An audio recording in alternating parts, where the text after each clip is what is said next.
நிகழ்வு ஒரு பிரம்மாண்டமான நிகழ்வு. எனவே அரங்கம் நிறைந்தால் மட்டுமே நாங்கள் அதை செய்து காட்டப் போகிறோம். நீங்கள் எழுப்பிய கரகோஷம் என்பது அது முழுமையான கரகோஷமாக தெரியவில்லை. எல்லோரும் சேர்ந்து கரகோஷம் எழுப்பினால் இந்த அரங்கம் அதிரும். கடைசியில் இருப்பவர்களும் அப்படித்தான். இன்னும் உற்சாகமாக, இன்னும் உற்சாகமாக நீங்கள் இனி இந்த அரங்கிலே கண்டு களிக்கப் போகின்ற நிகழ்ச்சி என்பது உங்களை அறியாமலே நீங்கள் உற்சாகம் அடைய போகின்ற நிகழ்ச்சி என்பதை நாங்கள் தெரிவித்துக் கொள்கின்றோம். இந்த நிகழ்ச்சி என்பதை நாங்கள் இன்னும் சில வினாடிகளில் உங்களுக்கு அறிய தரப் போகின்றோம். சுவிஸ் வாழ் மக்கள் வானொலியில் பேசினார்கள், தொலைக்காட்சியில் பேசினார்கள்.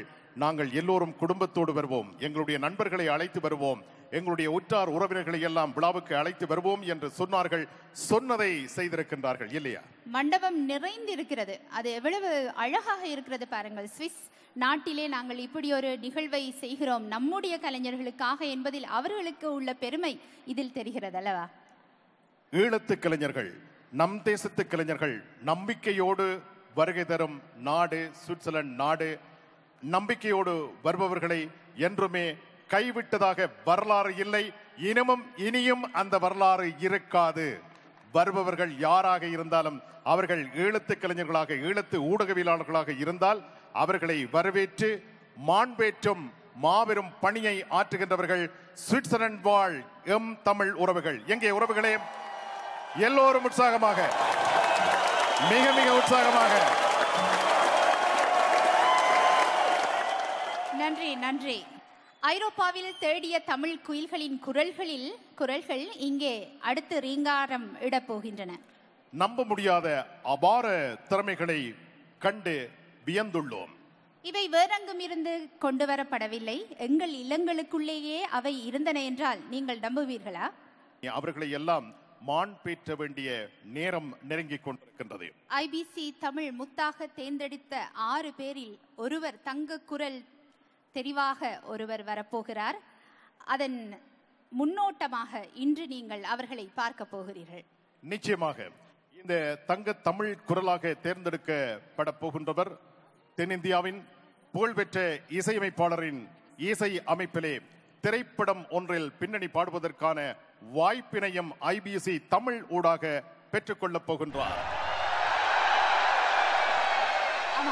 அதுபோலத்தான் மூத்த சந்ததியும் இன்றைய இளம் சந்ததியும் தெரிந்திருக்கும் ஒருவர் அடுத்து நாங்கள் அறிமுகம் செய்ய போகிறவர். நிச்சயமாக நீங்கள் அவ்வாறு சொன்னதுமே எங்களுடைய உறவுகள் அனைவருமே அறிந்திருப்பார்கள் என்று நினைக்கின்றேன். நீங்கள் அறிந்து கொண்டிருந்தால் இப்பொழுது உங்களுடைய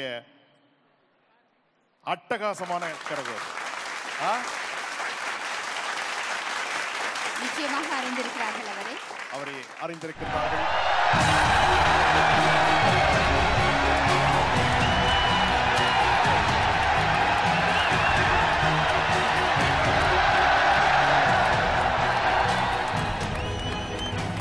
தமிழ் பேச்சால் தரணியெங்கும் போற்றப்படும் தனிப்பெரும் ஒளிபரப்பாளர் 50 ஆண்டுகள் ஒலிபரப்பு துறையில் பணியாற்றி வரும் சாதனைக்குரியவர்.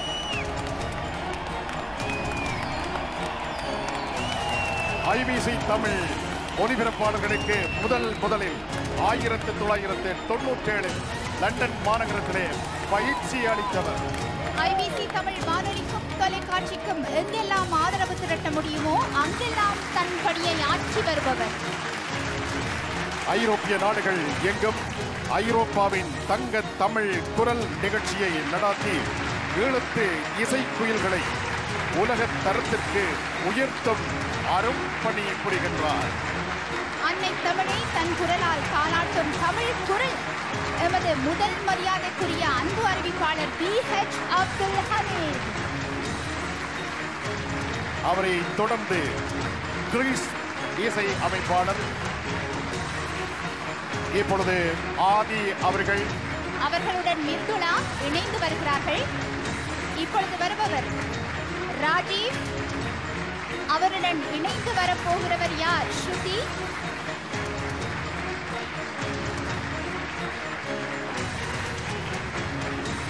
ஸ்டெஃபியா. ராஜீவுடன் இணைந்து ஸ்ருதி, ஸ்டெஃபியா.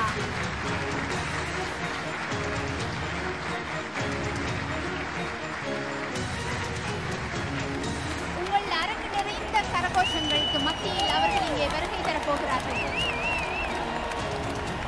இந்த பிரமாண்டம், இந்த மாபெரும் கௌரவம் நிச்சயமாக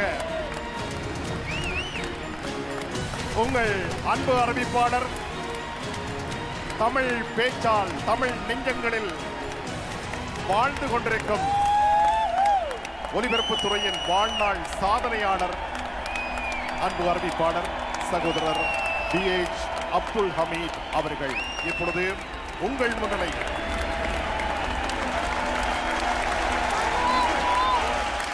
மும்மதங்களை சார்ந்து மொழியால் ஒன்றிணைந்த அன்பு தமிழ் உள்ளங்களே, உங்கள் அனைவருக்கும் என் நெஞ்சார்ந்த அன்பு வணக்கம்.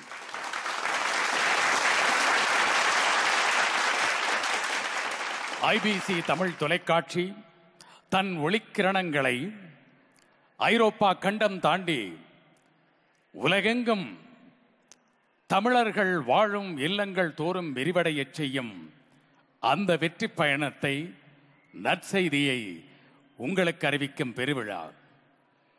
இந்த மகிழ்ச்சி வெள்ளத்தில் ஒரு சிறு துளியாய் கலந்து கொள்ள வேண்டும் என்ற ஆவலோடு தான் நான் இங்கே வருகை தந்தேன். ஆனால் இத்தனை பெரிய கௌரவத்தை, அங்கீகாரத்தை நீங்கள் வழங்கியிருப்பதை கண்டு நெஞ்சு நெகிழ்கிறது. அந்த அன்புக்காக IBC தமிழ் தொலைக்காட்சியின் பிதாமகருக்கு என்னுடைய நன்றியை தெரிவிக்க வேண்டும். பெயர் சொல்லக்கூடாது என்பது அன்பு கட்டளை என்றாலும் கூட, புகழை விரும்பாமல், வெளிச்சத்துக்கு வராமல், விளம்பரத்தை விரும்பாமல், தாயகத்திலும் இன்னும் 11 நாடுகளிலும் அளப்பரிய புண்ணிய பணிகளை செய்யும் மூவேந்தர்கள் என் கண்ணுக்கு தெரிகின்றார்கள். 3 தசாப்தங்களுக்கு முன்பு நாம் கற்பனை செய்து கூட பார்த்திராத ஒரு நிகழ்வு இது. பிறந்த மண்ணையும் சொந்தங்களையும் பிரிந்து புலம்பெயர்ந்த மக்களின் சோகத்திலே ஒரு சிறு இன்பம், எந்த தீமைக்குள்ளும் சிறு நன்மை உண்டு என்ற ஒரு திரைக்கவிஞன் பாடிய பாடல் வரிகள் என் நினைவுக்கு வருகின்றன. நமது புலம்பெயர்ந்த மக்களது சோக கதையின் விளைவாக நமக்கு கிடைத்த அந்த இன்பம்தான் நாம் கற்பனை செய்து கூட பார்த்திராத இதுபோன்ற நாடுகளில் நம் தாய் தமிழ் ஒலிக்கிறது. இந்த வேளையிலே ஆஸ்கார் வெற்றி தமிழன் புலம்பெயர்ந்த உங்களை போன்றவர்களுக்காக பாடிய உந்தன் தேசத்தின் குரல் என்ற பாடல் வரிகள் என் நினைவுக்கு வருகின்றன. அதில் முக்கியமான ஒரு வரி, வெளிநாடு உந்தன் வீடல்ல விடுதியடா தமிழா என்று பாடுவார். உண்மைதான். இங்கு நீங்கள் வசதியோடு வாழ்ந்தாலும் உங்களுடைய வேர்கள் நம் தாயகத்தில், அந்த தாயக மண்ணில் ஆழ புதைந்திருக்கிறது என்பதுதான் உண்மை. என்றாலும் உங்கள் விழுதுகள் இங்கேதான். வாழ்க்கை எனும் ஆல விருட்சத்தை தாங்கி பிடிக்கும் தூண்களாக உங்களது விழுதுகள் இந்த மண்ணிலே வேரூன்றி இருக்கின்றன என்பதை நாம் புரிந்திருக்கின்றோம். இனி வரப்போகும் தலைமுறைகள் தங்களுடைய முகமாகிய மொழி அடையாளத்தை தொலைத்துவிடக் கூடாது என்ற அக்கறையோடு நம்மவர்கள் ஆரம்பித்த ஊடகங்கள் இயங்கிக் கொண்டிருக்கின்றன. அந்த கடப்பாடோடு ஆரம்பிக்கப்பட்டதுதான் ஐபிசி தமிழ் தொலைக்காட்சி. என்றாலும் கடந்த 30 ஆண்டு கால வரலாற்றை நாம் பின்னோக்கி பார்ப்போமானால் அத்தகைய முயற்சிகள் எல்லாம் அவ்வப்போது கருகிய கதை நாம் அறிந்ததே. ஒரு ஆல விருட்சத்தின் அயலிலே புல் பூண்டுகள் கூட செழித்து வளர முடியாது என்பார்கள். நமது தாய் மண்ணிலே ஈழத்து திரை, தமிழ் திரை என்ற முயற்சியும் கூட அவ்வப்போது முளைத்து முளைத்து கருகிப்போன கதை நான் சொல்லி உங்களுக்கு தெரிய வேண்டியதில்லை. புலம்பெயர்ந்த மண்ணில் கூட நமது தொலைக்காட்சிகளின் கதையும் கூட மிகப்பெரிய போராட்டமாகவே இருக்கிறது. ஆனால் இந்த போராட்டத்தில் அடைந்த தோல்விகளுக்கெல்லாம் காரணம் அந்த தொலைக்காட்சி நிர்வாகங்களோ வானொலி நிர்வாகங்களோ அல்ல, நமது மக்களாகிய நீங்களும் தான் என்பதை கொஞ்சம் வருத்தத்தோடு நான் தெரிவித்துக் கொள்கின்றேன். ஏன் அப்படி சொல்கின்றேன்? முற்றத்து மல்லிகைக்கு மனம் உண்டு என்பதை நாம் எப்போதுமே உணர்ந்து கொள்வதில்லை. இதில் ஒரு வேடிக்கையை பார்த்தீர்களா? மாற்றான் தோட்டத்து மல்லிகையின் மனத்தில் நாம் கிறங்கி போயிருப்பதால் தானோ என்னவோ நமது தோட்டத்து மல்லிகை செடிகளும் கூட மாற்றான் தோட்டத்துக்குள் தலை நீட்டி அங்கே பூத்து குலுங்க ஆரம்பித்த பின்னர்தான் நாம் அடடே, நம் தோட்டத்து செடியிலும் நல்ல வாசம் வாய்ந்த பூக்கள், மல்லிகை பூக்கள் மலர்கின்றனவே என்று பெருமைப்படுகின்றோம். நான் எதை சூசகமாக சொல்கின்றேன் உங்களுக்கு புரியும். உதாரணத்துக்கு 1-2 சொல்கின்றேன். புலம்பெயர்ந்த மண்ணில் வாழும் நமது அற்புத கலைஞன் பிரேம் கோபால் ஒரு இந்திய தொலைக்காட்சியில் தோன்றி தன்னுடைய திறமையை நிரூபித்த பிறகுதான் நீங்கள் அவரை கொண்டாடினீர்கள் இல்லையா? அதை தொடர்ந்து கனடாவிலே ஒரு ஜெசிகா இந்திய தொலைக்காட்சியில் தோன்றிய பிறகுதான் ஜெசிகா வெல்ல வேண்டும் என்று 1000 பல்லாயிரம் SMS-கள் மூலம் நீங்கள் உங்கள் ஆதங்கத்தை வெளிப்படுத்தினீர்கள்.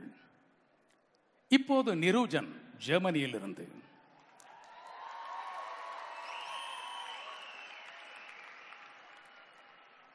இவர்கள் அத்தனை பேரும் அங்கே சென்று தங்கள் திறமையை நிரூபித்த பிறகுதான் உங்கள் மத்தியில் வரவேற்பு. சரி, இவர்களையெல்லாம் உதாரணம் காட்டுவதை விட என்னையே நான் உதாரணம் காட்டுகிறேன். என்னுடைய தாய் வீடாகிய இலங்கை வானொலி எனக்கு வழங்கிய அங்கீகாரம்தான் தமிழக தொலைக்காட்சிகளில் நான் முகம் காட்டுவதற்கு வாய்ப்பினை தந்தது. ஆனாலும் ஊடகத்துறையிலே நான் 50 ஆண்டுகளை நெருங்கிவிட்டேன். இன்றும் இந்த மண்ணிலோ நான் செல்லும் புலம்பெயர்ந்த நம்மவர்கள் வாழும் மண்ணிலெல்லாம் இன்றைய தலைமுறையும் என்னை அறிந்திருக்கிறது, என்னை அங்கீகரிக்கிறது, எனக்கு வரவேற்பு அளிக்கிறது என்றால் தென்னிந்திய தொலைக்காட்சியில் சென்று நான் நிகழ்ச்சி நடத்துவதுதான் ஒரே காரணம். இதை உங்களோடு சேர்ந்து நானும் ஒரு குற்ற உணர்வோடு தான் உங்கள் முன்னிலையில் சொல்கின்றேன். ஆனாலும் இந்த சரித்திரம் ஐபிசி தமிழ் தொலைக்காட்சி மூலம் மாற்றி எழுதப்படுகிறது. நிச்சயமாக உலக தொலைக்காட்சிகளிலேயே ஒரு முன்மாதிரியான தொலைக்காட்சிகளாக மட்டுமல்லாமல் நம்மவர்களுக்கு மிகப்பெரிய களத்தை அமைக்கும் ஒரு தொலைக்காட்சியாக இந்த தொலைக்காட்சி வழங்கப் போகிறது என்பதற்கான அத்தாட்சி தான் இந்த அறுவரும்.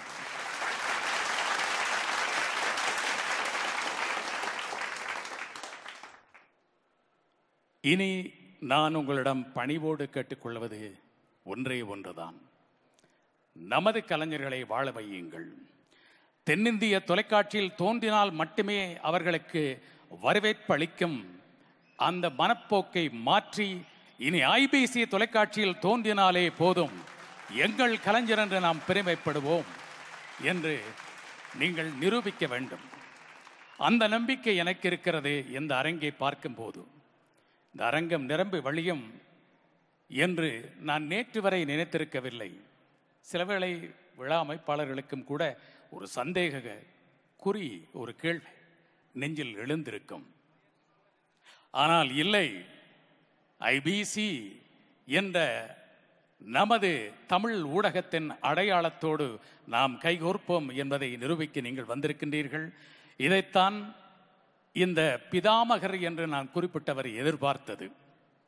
இல்லை என்றால் அவருக்கு இருக்கும் செல்வாக்கு காரணமாக தென்னிந்திய திரை நட்சத்திரங்களை, தென்னிந்திய நட்சத்திர பாடகர்களை இங்கே வரவழைத்து இந்த கூட்டத்தை திரட்டி இருக்கலாம்.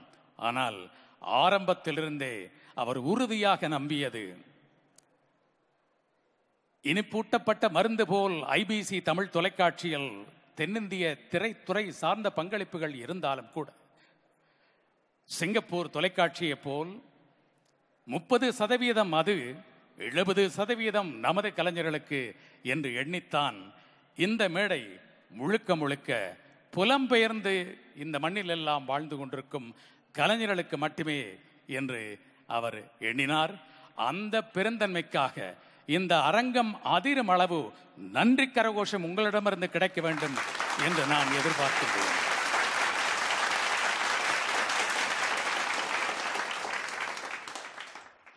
தாயை நேசிப்பது போல் தமிழை நேசிப்பவன் நான். வேலி தாண்டி வரும் வெள்ளாடுகள் போன்ற இந்திய தொலைக்காட்சிகள் சில முன்மாதிரிகளை காட்டுவதால் அதே பாணியில் நிகழ்ச்சிகளை வழங்க வேண்டும் என்று இதற்கு முன்பு ஊடகங்களை நடத்தியவர்கள் நினைத்ததில் தவறில்லை. காரணம், வர்த்தக நோக்கில் அந்த போட்டியில் வெல்ல வேண்டும் என்பது மட்டும்தான் அவர்களுடைய குறிக்கோளாய் இருந்தது. ஆனால் அதற்கு விதிவிலக்காக ஐபிசி தமிழ் தொலைக்காட்சியின் நிகழ்ச்சிகள் வழங்குகின்றன என்பதை நீங்கள் உணர்ந்திருப்பீர்கள். நான் கூட பாட்டுக்கு பாட்டு நிகழ்ச்சியோடு ஐரோப்பாவின் தங்க தமிழ் குரல் நிகழ்ச்சியை நடத்த பணித்த போது அதற்கு அந்த நிகழ்ச்சிக்கு எந்த தலைப்பும் கொடுக்கப்படவில்லை.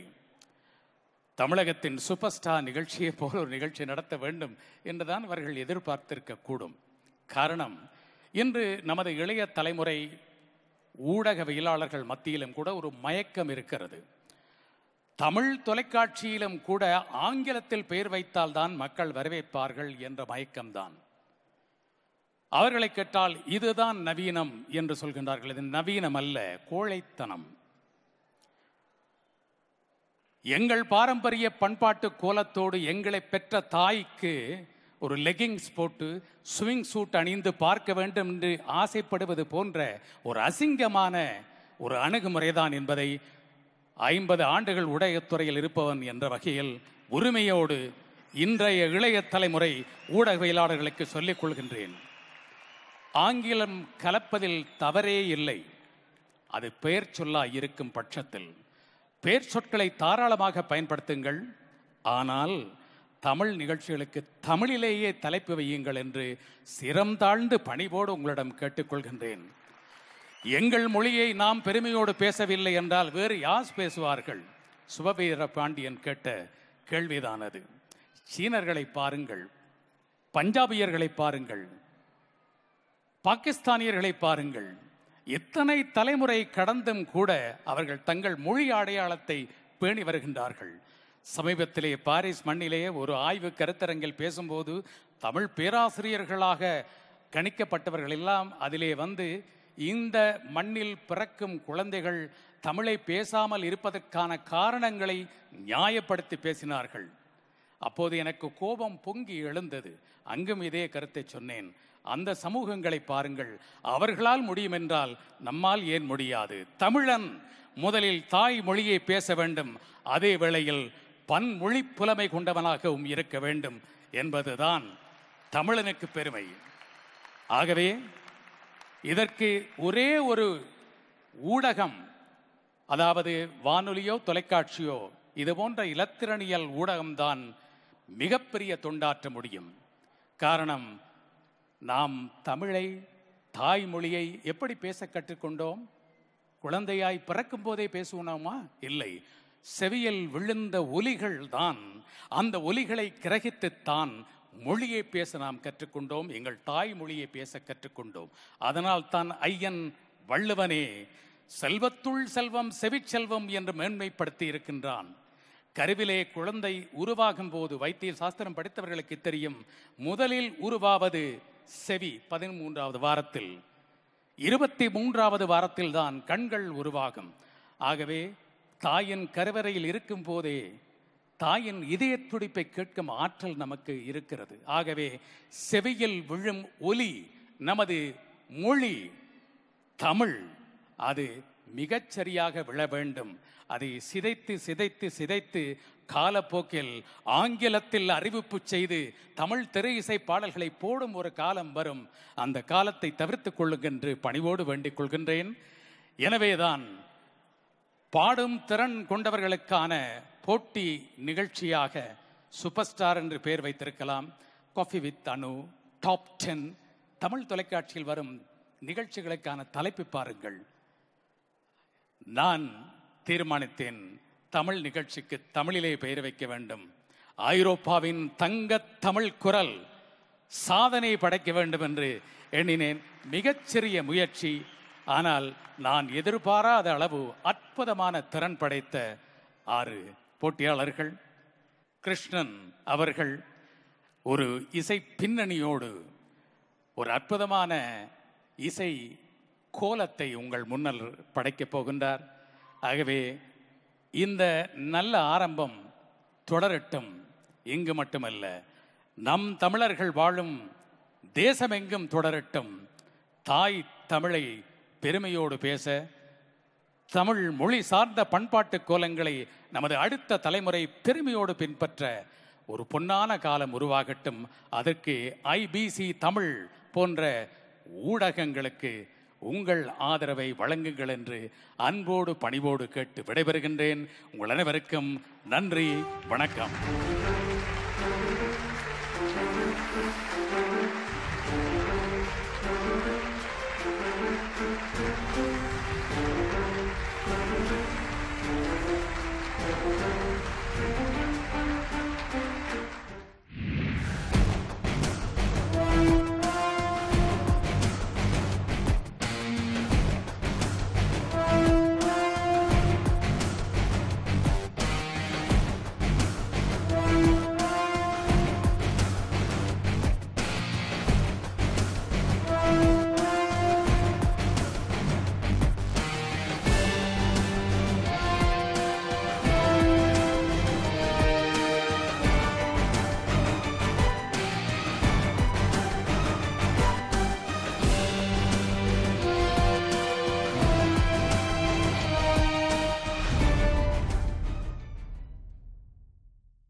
ABC Tamil.